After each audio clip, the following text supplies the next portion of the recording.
आई, मी येतोय. अगं, आजकाल ऑफिसमध्ये खूपच कामं असतात. यावेळेस ना चक्क 5 दिवसांची सुट्टी मिळाली.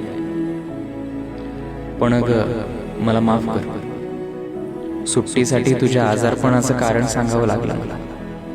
सकाळी बस स्टँडवर पोहोचलो तर बस निघून गेली होती. मग तिथेच बाकावर बसून माणसांचा खेळ पाहत राहिलो.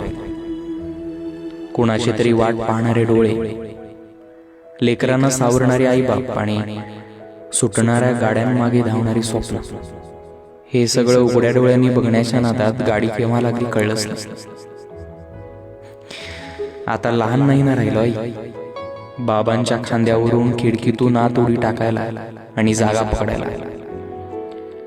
दारातूनच धडपडत चढलो आता. शेवटी कशी बशी मिळवली विंडो सीट. आणि हो, प्रवासात कुणी खायला दिलं तरी खाणार नाही. मी माझं जपून येईन. गाडी सुटली आत्ताच. अंतर कमी होतंय आणि आई, मी येतोय.